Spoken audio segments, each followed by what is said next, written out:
for me, it's all a practice. You know, it's really looking at our three values of ancestry, abolition, and healing, and seeing that as a daily practice. And that daily practice extends out to our neighbors, to the coworkers, to any contractors, to people that we randomly meet on the street.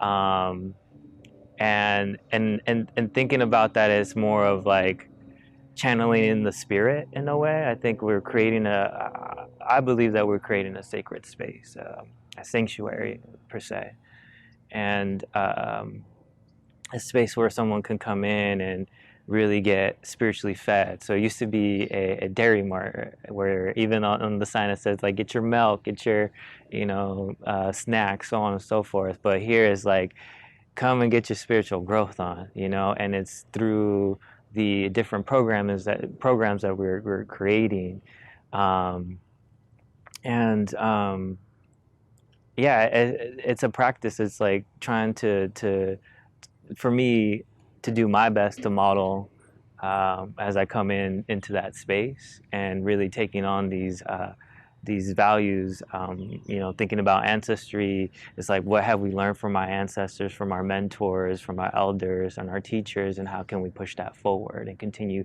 that work that they built and honoring that work. And also thinking about our family relatives that have passed on, knowing that they're right behind us and supporting us. So even just like that acknowledgement gives me some energy. And then even just like having that feeling, that spirit in the space really kind of transforms the space. And thinking about abolition is like really defining what abolition is. It's really kind of getting rid of all of the, and being aware and educating ourselves about the systems of harm, and thinking about abolition as really leaning into love, leaning into care.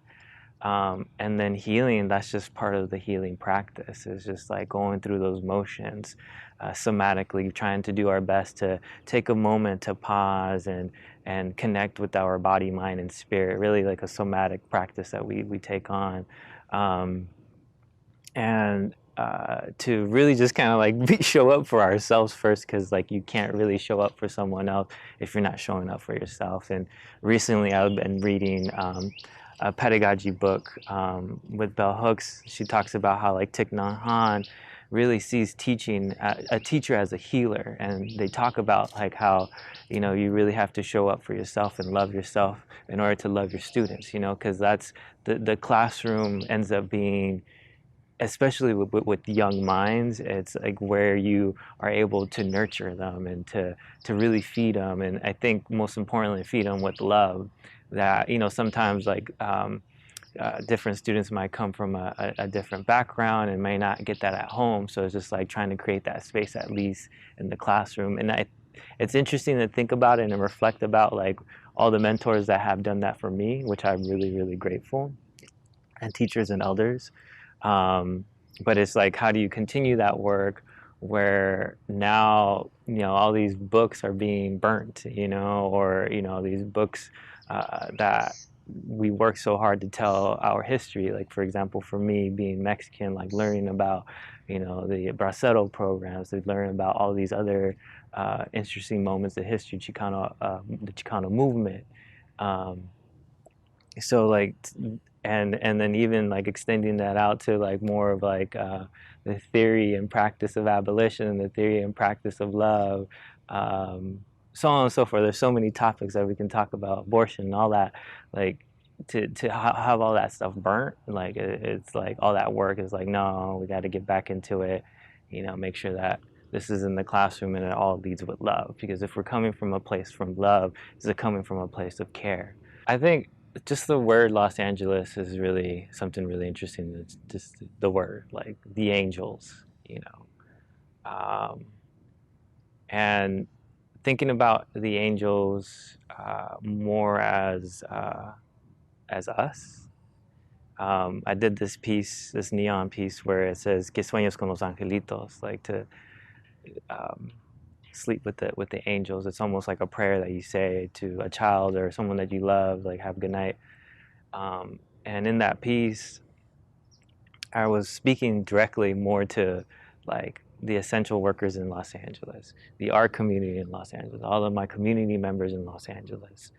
And thinking about there's this Ifa verse that says, it is with good eyes that the heavenly stars see the stars below. It is with good eyes. So considering if we're made up out of stardust, and we're like descendants of the cosmos, we are able to see each other with good eyes. You know, we have that ability because we come from the universe. And I think we have the capability to actually see each other with good eyes. And if we're able to see each other with good eyes, then we wouldn't be in the situations that we're in right now. Because if we see each other with good eyes, we're also seeing Mother Nature with good eyes.